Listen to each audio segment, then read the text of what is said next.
আসলে সামাজিক অবক্ষয় ১৭ বছর ফ্যাসিস্ট লীগের আমলে যে বিচারহীনতা ছিল সেই বিচারহীনতার এখনো পর্যন্ত অনেকাংশে কন্টিনিউশন হচ্ছে, কিন্তু ভবিষ্যতে অপরাধ করার আগে প্রত্যেকবার ভাববে যে রামিসার হত্যাকারীর ১৯ দিনের মাথায় ফাঁসি হয়েছে এবং সেইখানে অন্যায় করে পার কোনো সুযোগ আর বাংলাদেশে হবে না।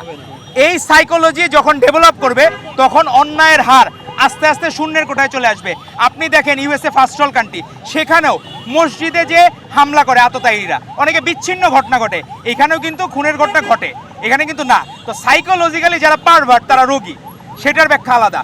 আর পারস্পরিক দ্বন্দ্বের জন্য অনেক সময় এক পক্ষের সাথে আরেক পক্ষের দ্বন্দ্বের জন্য স্বয়ং ওবায়দুল কাদের থেকে লীগের অজস্র নেতাকর্মীরা বলেছিল যদি আওয়ামী লীগ ক্ষমতা থেকে নেমে যায় তাহলে 10 লাখের উপর মানুষ মারা যাবে, কিন্তু 10টা লোকও মারা যায় নাই। কারণ 5ই আগস্ট আমাদের মাননীয় প্রধানমন্ত্রী জনাব তারেক রহমান বলেছিলেন যদি বিজয়ীর হাতে পরাজিতরা নিরাপদ থাকে তাহলে সেই বিজয় মহিমান্বিত হয়। তো আজকে আমরা মহিমান্বিত বিজয়ের পথে, আপনার কোনো মবকে আমরা পেট্রোনাইজ করব না।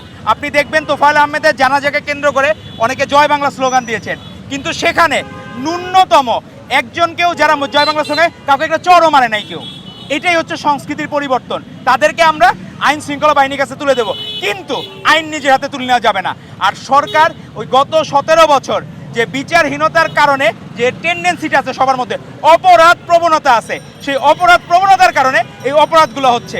তবে আপনি দেখবেন আস্তে আস্তে রামিসার যে হত্যাকাণ্ডের যে তাদের দুইজনেরই বিচার হয়েছে, স্বামী এবং স্ত্রীর ফাঁসি হয়েছে, এইটা বাংলাদেশের জন্য ভবিষ্যতের জন্য একটা ল্যান্ডমার্ক। ভবিষ্যতে আর কোনো অপরাধী এইভাবে আর কোনো অপরাধ করার জন্য আগেই চিন্তা করবে যদি আমি অপরাধ করি আমার ফাঁসি হবে।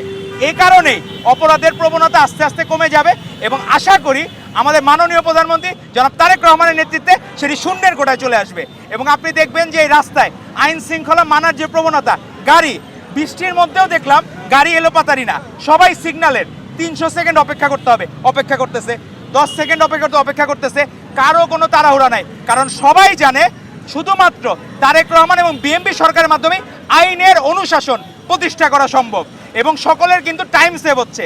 তো এই গভর্নমেন্ট বাংলাদেশকে ভালো কিছু উপহার দেয়। আপনি ঋতুপর্ণা চাকমা তার ফ্যামিলির যে অবস্থা খারাপ সেটা তারেক রহমান আগে থেকে জানতেন, আগেই হচ্ছে উনি ওনার মায়ের চিকিৎসার জন্য আমরা বিএনপি পরিবারের মাধ্যমে, আপনি দেখবেন রুহুল কবির রিজভী আহমেদ সে এই বয়সেও পাহাড় পর্বত পার হয়ে তার বাসায় গিয়েছিল ঋতুপর্ণা মায়ের ক্যান্সার আক্রান্ত যে মা ছিল তার পাশে দাঁড়ানোর জন্য। এই তারেক রহমানের বার্তা নিয়ে, মাননীয় প্রধানমন্ত্রীর বার্তা নিয়ে আগেও গভর্নমেন্ট ফর্ম করার আগেও আজকে সেই ঋতুপর্ণার জন্য গৃহ নির্মাণের অর্থের ব্যবস্থা করে দিলেন আমাদের মাননীয় প্রধানমন্ত্রী জনাব তারেক রহমান। তো গুণের কদর, মেধাবীদের কদর তারেক রহমান করবেন, আর অপরাধীদের সর্বোচ্চ শাস্তির ব্যবস্থাও তারেক রহমান করবেন।